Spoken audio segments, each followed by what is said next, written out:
మేమే లేకుండా ఉంటే తలలు లేచిపోయేటివి. వాళ్ళకేం పని, పత్యాపారం చేయని పోయినారా? ఇవి ఒక డిఐజీ మాట్లాడినటువంటి మాటలు.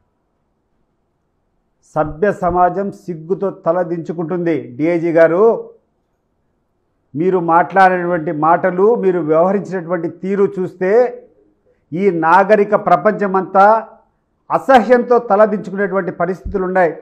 నీ పోలీసులంతా తలదించుకునేటువంటి పరిస్థితులు ఉన్నాయి. అసలు ఒక ఎమ్మెల్సీనో లేకుంటే కార్యకర్తలు ఒక గ్రామానికి ప్రచారానికి పోవాలంటే పత్తి వ్యాపారం అది హక్కు లేదా? నేను అడుగుతాండా.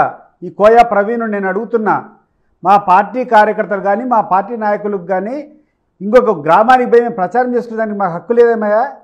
నువ్వు కూర్చొని పత్తి వ్యాపారం అంటావు, మీరు లేకుండా ఉంటే తలలు లేచిపోయినాయి అంటాడు. నిజంగా నీకు చెప్తున్నాను కోయ ప్రవీణ్ గారు, సిగ్గుతో తల దించుకోవాలి నువ్వు. నీ పోలీసులు అనేవాళ్ళు ఉంటే, నీ పోలీసులు న్యాయము ధర్మము, ఎవరికైనా అన్యాయం జరుగుతుంటే మేము ఉంటామనేటువంటి ధైర్యము, సంఘ విద్రోహ శక్తులకు కానీ లేకుండా ఉంటే రౌడీలకు కానీ మీరంటే భయం అనేది ఉంటే ఈ సంఘటన జరుగుతుందా?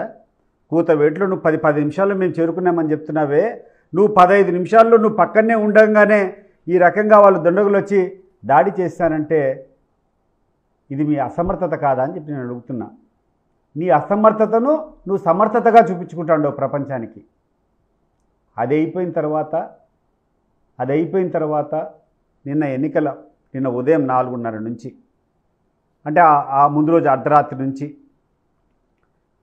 తెలుగుదేశం పార్టీ నాయకులను స్వైర విహారం చేసుకునేదానికి అక్కడనేటువంటి ఎమ్మెల్యేలు, అక్కడనేటువంటి ఈ చుట్టుపక్కల ఉన్నటువంటి గ్రామస్తులు, ఈ తాలూకాకే సంబంధం లేకుండా బయట నియోజకవర్గాల నుంచి వేలాది మంది నువ్వు రౌడీ మూకలకు అందరికీ అనుమతి ఇచ్చి ఒకవైపు వాళ్ళని ఏమైనా చేసుకోమని చెప్పి వాళ్ళకు పరిస్థితులు ఏర్పాటు చేసి ఇంకొక వర్గం వైసీపీ వాళ్ళను లేని కేసులో ఇరికించేటువంటి ప్రయత్నం చేశాం. అసలు ఎక్కడైనా ఒక చిన్న సంఘటన వాళ్ళు దాడి చేశారు, మా వాళ్ళు త్రుట్లో తప్పించుకున్నారు, దాన్ని కూర్చొని నువ్వు మేము తిరిగి దాడి చేసినట్టు, ఆ దాడిలో ఒక షెడ్యూల్ క్యాస్ట్ అబ్బాయికి దెబ్బ తగిలినట్టు, ఎస్సీ ఎస్టీ అట్రాసిటీస్ కేసు 4-5 మంది మీద పెడుతూ మరి ఇతరులని చెప్పి నీకు ఎట్లా కావాలంటే అట్లా లిస్టును పెంచుకుంటా పోయినటువంటి వైనాన్ని సిగ్గుపడ్డం లేదా? ఒక పోలీస్గా నువ్వు, ఒక పోలీస్గా సిగ్గు లేదా నీకు అని చెప్పి నేను అడుగుతున్నా. ఇంత దరిద్రంగా పోలీస్ వ్యవహారం చేసేదానికి ఒక ఐపీఎస్ ఆఫీసర్ ఉండాలనా? నువ్వు జవాబు చెప్పాలా. ఇంకొక విషయం ఏంటంటే, పోలీసులు ఎవరైతే కేసులు పెట్టారో SC ST act SC ST atrocities కింద ఎవరి మీద అయితే బుక్ చేసుకొని స్టేషన్లకు తీసుకొని పోయి పెట్టారో వాళ్ళల్లో కొంతమంది ఈ సంఘటన ఏదైతే వాళ్ళు చెప్తున్నారో జరిగిందని ఆ సమయంలో పోలీస్ స్టేషన్లో ఉన్నారు.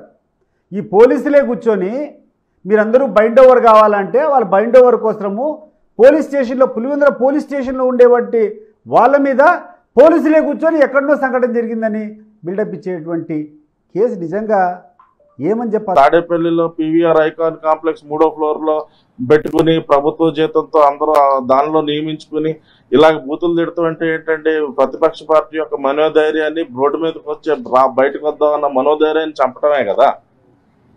ఇది అంతా దైత్య రాజకీయం అంటారు, దైత్య ప్రవృత్తి.